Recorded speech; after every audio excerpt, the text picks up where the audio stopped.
People say that adjusting is a sign of intelligence, and honestly, that's not wrong. There are situations where adjusting is the right thing to do. If something is actually unclear, or you got something wrong, adjusting makes sense. But here's what nobody will tell you, and this part actually matters. Most of the times, what you call adjustment isn't really adjustment. Because if you slow it down and actually look at the moments that matters most, and I'm not talking about the version you tell yourself to justify what you just did. I'm talking about the moment that matters most. At that point, you weren't confused. You weren't missing any information. You already knew exactly what you wanted to say. It was very clear in your head. You weren't second-guessing it. You knew exactly what needed to be said and how you wanted to say it. In fact, it was clear why you were saying it, and something happened. And in that small gap before you received any feedback, that's when the version you had started changing into something else. So the belief that adjustment means that you're smart, that you're reading the situation well, that it's a sign of emotional intelligence. I want to pull that notion apart a little bit because with what I've seen consistently, with what I've seen across a lot of different people, in a lot of different rooms, is that the adjustment people call flexibility is actually pressure management. And those two things looks identical from the outside, but they are completely different in what they produce for you on the long term. So let me show you the damage this causes you. Now, let's say you said something. Doesn't matter what it is. Could be a prize, a decision, a position on something, a boundary, whatever. You say it clearly. It came out exactly as you intended it to. And there is a pause. Not a long pause. Just a few seconds where there is no response. Now, here's what most people think is happening in that pause. They think the other person is processing, thinking, or forming a response. And that's probably true. That's literally what's happening on their own end. But here's what is happening on your own end during that same pause. And that's the part that also changes everything. Your attention moves. It moves from what you just said to what the silence might mean. It moves to what they are thinking. Whether what you said landed the way you intended it to. Whether you should say something else. And before you get a reply, before they say a single word, you go back in. You add something, you explain it again, you reframe it slightly. You make it a little easier for them to take in. You leave more room than you originally intended to leave. And the thing is, nobody asked you to do any of that. That's the part that is very easy to skip past, but is the main thing. Because if you have said something, if you had questioned it or asked for more information, then responding would make sense. But they didn't. The silence did. The possibility of what the silence might mean did it. And from your side, it feels completely normal. It feels like you're handling the situation well, like you're being thoughtful, making sure things land properly. That's genuinely what it feels like from inside it. But from their side, what they see is something that moved without asking for it to move. And once someone sees that happen, they don't analyze it, they don't label it, they just update how they deal with you. And the update is simple. They just wait because they have already seen what waiting produces. Now, here's the part I want you to really sit with. The reason this keeps happening isn't what most people think it is. Most people, when they recognize this pattern in themselves, go after the delivery. They work on confidence, they work on tonality, they work on trying to sound more certain. They try to hold eye contact longer, they try to pause before speaking so that it seems more deliberate. And I get why that's the instinct, because if the problem is that you're not coming across as certain, then working on how you come across seems like the logical fix. But the delivery isn't where this is coming from. Think about it. Before that moment, before the pause, before the silence, you were very clear. There was no delivery problem. There was no confidence problem. You said it exactly the way you intended to say it. What changed wasn't the delivery.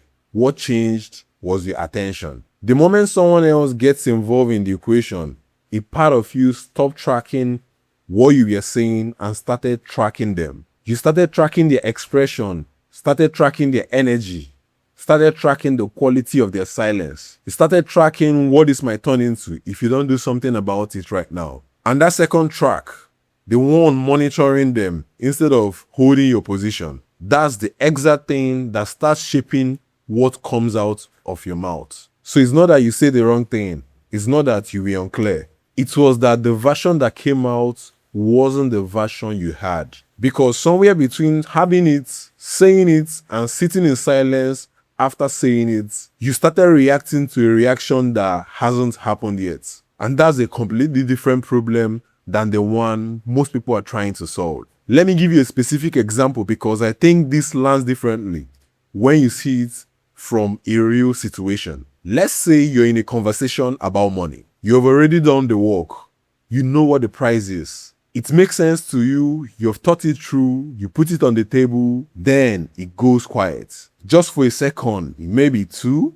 And before they say anything, before they have had any reaction at all, you start doing things. You explain how you got to the price. You break down what is included. You even mention that you're open to being flexible. You even make the price flexible before anyone asked you to. Now the conversation is totally different from what it was 30 seconds ago. And it's not because they challenged you or that there was actual pressure, but because the silence felt like pressure and you responded to that feeling before anything real happened. They didn't ask for the price to move. You moved it because the silence got to you. And from their perspective, what they just learned is that silence is enough. They don't need to negotiate.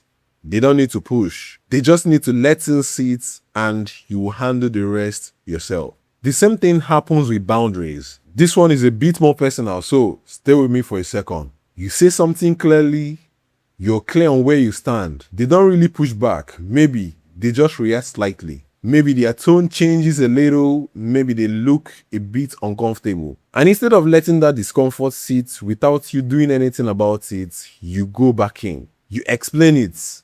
You give it more context. You soften the language. You make it easier for them to accept. And the moment you do that, it stops being a boundary and becomes a question of if or whether it will hold. So, where does this leave you? If the problem isn't delivery and it's not words, and it's not even the confidence exactly, so what is it? Here is actually what is happening, and this makes it hard to fix even if you understand it better. The response is physical. It's not a thought you're having. It's not a decision you're making consciously in the moment. By the time you notice you're adjusting, you're already in the middle of it. Your body learned to do that through repetition. It's learned that softening things when pressure shows up, even if it's anticipated, reduces discomfort. And your body is very good at doing things that reduces discomfort. That's literally what your body is built for. So the adjustment doesn't mean you're being weak. It doesn't mean you lack awareness. It's just your system doing exactly what it's being trained to do. The problem is that what it's being trained to do is costing you in deals, in standards, in how people relate to your word over time. And here's the thing about understanding this whole thing. You can understand it completely.